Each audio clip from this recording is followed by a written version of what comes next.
Hi guys, we are the Wonderlust Storytellers and we've got Jolene. and Andre. And today, We're talking to you guys about whether you should bring a baby or a toddler to Namibia. So we've been traveling around Namibia for the past few weeks. We're in Etosha National Park at the moment.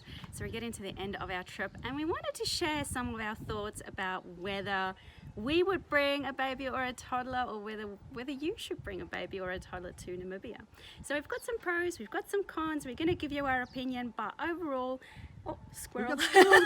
I was just saying, we got squirrels walking around Squirrels coming here. to check out what we're doing. But overall, I need you guys to touch in with your intuition and also to make your decision based on that as well. So first up though, we've got pros. So pro number con is, except for the accommodation, which can be very pricey in Namibia, everything else is really cheap.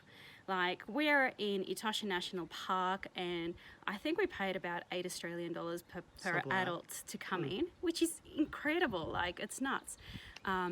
So cheap food, cheap supplies, which helps a lot. So number two. Pro number two is English. English is spoken everywhere. I mean, sometimes it's hard for me to understand some people's dialects and stuff, but English is everywhere, so no problems getting around. And number three, we're talking about breastfeeding. You can breastfeed anywhere you possibly want in Namibia. We have seen the Himba tribes, which have got their boobs out all the time. Couple of photos. as well as some ladies selling some of their souvenirs. So nobody's going to look at you weird if you pull out your boob to breastfeed. So Okay, pro number four is that if you have a fussy eating toddler, if you're a bit worried about, if you're gonna get the right food, stuff like that, every restaurant that we went to, every little shop that we went to that sold food, they basically adjusted their menu for us. We asked, can we get some pasta? Can we get something else? Even if it wasn't on the menu, they made it for us. Yeah. but you have to vocalize it. So exactly. if you get the menu, very few of them had kids sections. But we just asked, hey, is there any chance you guys could do this?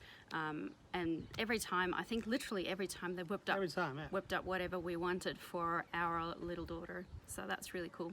That was really nice. So next we're talking about baby supplies. Now you can get a massive range of baby supplies in some of the cities. You can get your Pampers, your Huggies, your formulas, your everything is there. But there also is a negative attached to this, and we're going to talk about the negative in the negative section shortly. So hold on with that one. Okay, so pro number 6, water. If you're worried about water, we haven't had any issues. Everywhere where we stayed, we brushed the teeth with the water, we used the water for cooking, for everything. There was no issues with the water. It's clean, safe. Obviously, we don't drink out of the tap, because we want to be a bit safer, but it's easy to do that.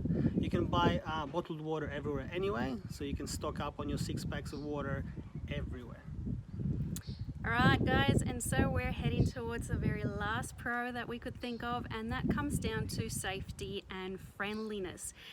Namibia is a very safe country to visit. It is very low-key, it is very slow-paced. The people are just so incredibly friendly. Service is really top-notch. So it's a really comfortable country to travel with little ones. They can be as noisy as hell, and it just doesn't matter. No problem. So that's really cool.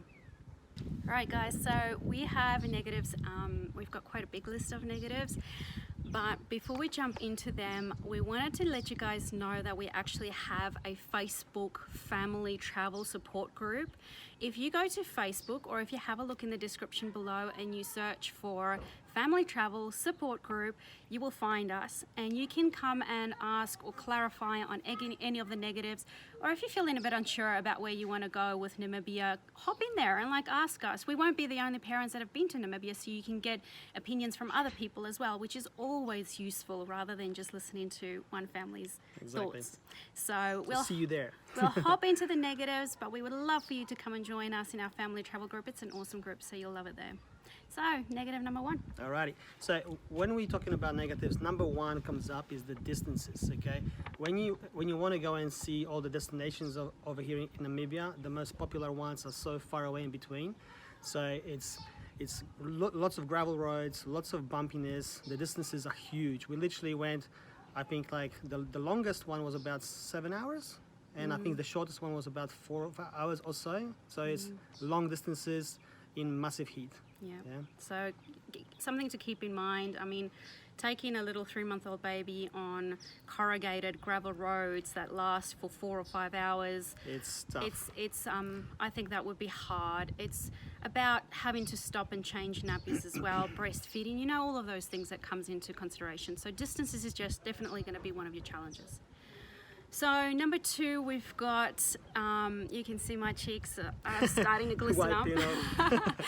We're here in December and January, and guys, it is boiling hot. We are talking about temperatures of 40 degrees. We even had in Sauces 45. Flay 45 degrees.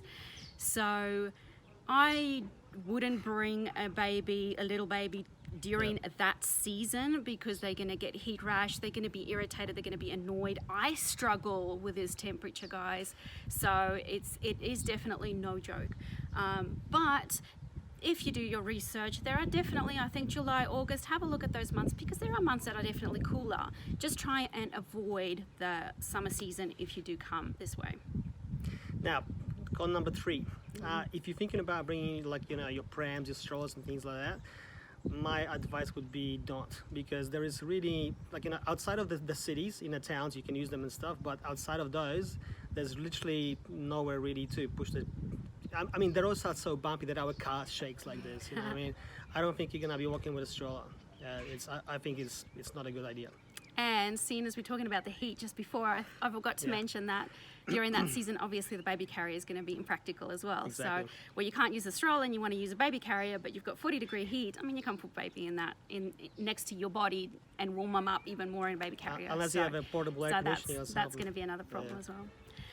So next up, we're talking, getting back to the baby supplies. Remember how I told you there was a negative attached to it? So you can get a massive range of baby supplies in your cities, but only in your cities. So we're talking about Windhoek. We saw a nice selection, not as big, but they had a selection of baby supplies there.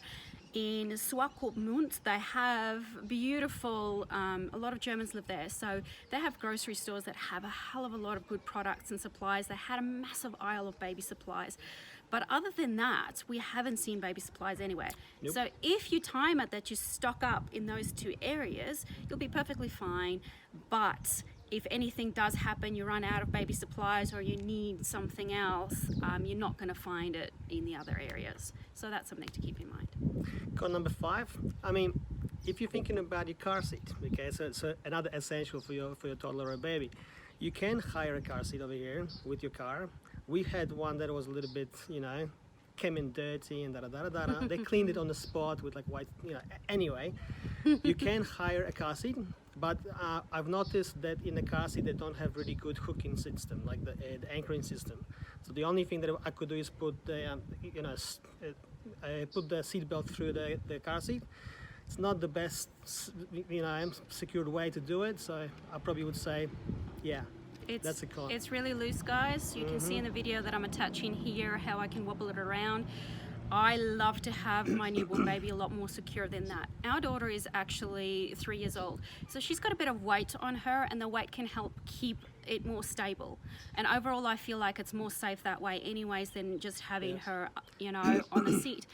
But I would be concerned about a newborn or, you know, a young baby under 6 months old in something like that. Especially on those bumpy roads. Even if you bring your car seat from overseas, they don't have the click-in little attachments in the car. They don't have the anchors in the back. So it's not necessarily going to give you a lot more of an option. So just something to keep in mind, and whether that's an issue for you or not, that's something you have to decide on.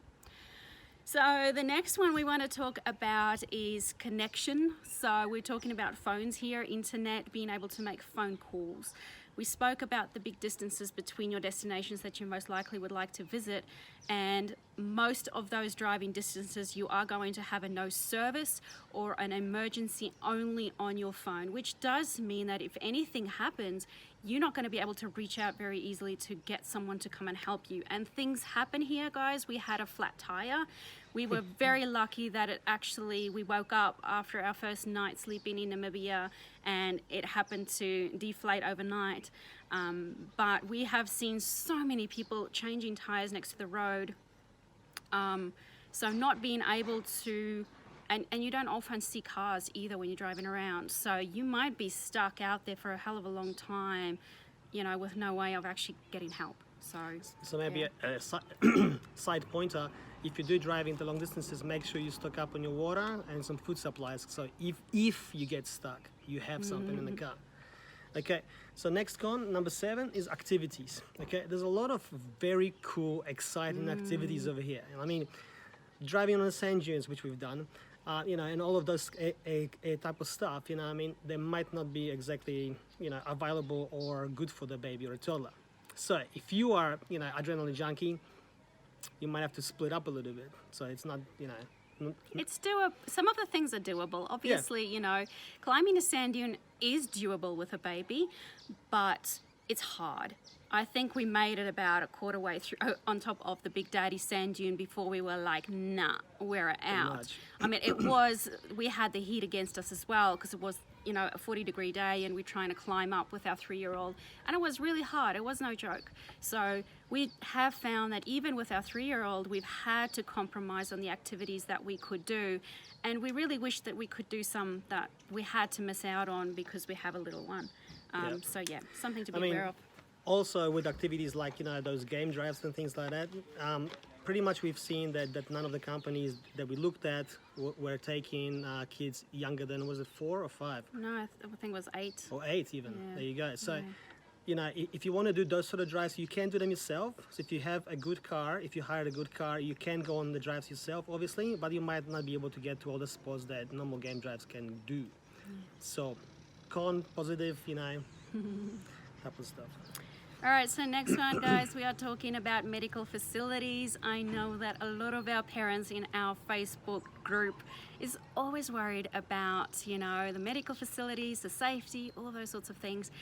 And unfortunately, it's in the negative section because, again, while you have your medical normal facilities in your bigger places, when you go to places like Sauces Flay or even Etosha or, you know, all of those sorts of further away places, you're not really going to get any proper medical facilities. I have seen tiny little places that have the cross on it. I must admit that I didn't go in there, but I know that if my little one got sick, I think, you know, that definitely would be an issue for me. Yeah. Okay, malaria, con number 9. There is malaria here, so you have to research which seasons actually malaria is, you know, the most happening. So, you know, you can obviously take medication for yourself, but usually babies and toddlers are not allowed to take those sort of medications. So you need to research with your doctor. Avoid it. Yeah. But research it's when not you come. year round. Yep. So if Seasonal. you come during the right time, it's fine. So yeah, but do double check, do check in with your travel doctor and see what they recommend there. Research. Yeah. So next we've got appliances. We're talking about things that makes your life easier when you have a kid, such as a microwave, such as a kettle, such as electricity for that matter. Who would have thought? So we actually stayed in one place that was solar operated, which meant that the electricity went out anywhere from 9 to midnight overnight, which makes it hard if your little one gets up, you need to breastfeed, you need to change a nappy and it's pitch black dark, or if you need to warm up a bottle, for example, or anything like that. So you can't rely on all of those things in your destinations. Maybe not necessarily an issue that would keep you away, but it is something that you should be aware of. And a big point out, make sure you take some flashlights before you come, because you don't know where you're not going to have the power. So we actually packed in 3 flashlights at the very beginning of the trip, and it came in handy. Okay, so the last con, number 11, is the high chairs. Okay, obviously you're not going to be bringing all of those things with you, so you expect the restaurants to have some of those things, right? Although we've seen a couple of them in the fancier places. Didn't see them anywhere else. Yeah. So it's basically on the lap all the time. Yeah. So either bring your own high chair, or if it's not, we used to always just have them on our lap, but it just makes it more challenging. That's all. You can't relax as much, right? But there are options. Yeah. So I think we've given you guys a really nice selection of pros and cons that really gives you a realistic idea of what is possible or what it will be like if you do decide to come to Namibia. Question is though, My daughter is 3.5, so I've evaluated because I just had a baby and a toddler, but she's not a baby anymore. So the question is, would I bring a baby to Namibia, or would you bring a baby to Namibia? Well, we went a little bit like, I would say, you can, but after going through all the cons and medical stuff, all that sort of stuff, that makes it a little bit harder for me. So looking at mainly the medical stuff, I would say, yeah, wait. So guys, my opinion. My My opinion is that if this is one of your first few trips with your baby, there are destinations to visit that are definitely a hell of a lot easier to do. And that's going to stress you out a hell of a lot less than Namibia will. If you have traveled a hell of a lot with babies and toddlers before because this is your second or your third child, hey, by all means go for it, right? Because you don't mind challenge, you don't mind adventure, you can cope, you don't get stressed out about things like safety or medical, because you've got that experience, you're confident. I think that if you come into Namibia with a baby that's probably under 6 months old, you really are going to have a little bit of a hard time. I would probably recommend waiting with Namibia until you have a child that's at least 2 or over. Our daughter is 3.5 and it's pretty good. She handles the heat okay. She can tell us what she needs. She can tell us if she's annoyed or irritated. We can give her a bit of downtime. She can manage some of the activities, so we haven't had to miss out on most. You're not quite as worried about all of the little things, when they're at that age. So I think that's a pretty good age. I think it's a really good age. It's an awesome country to visit with kids. Absolutely beautiful. Absolutely amazing. Adventure, animals, everything is here. Our kids have loved it. We've got 3 kids.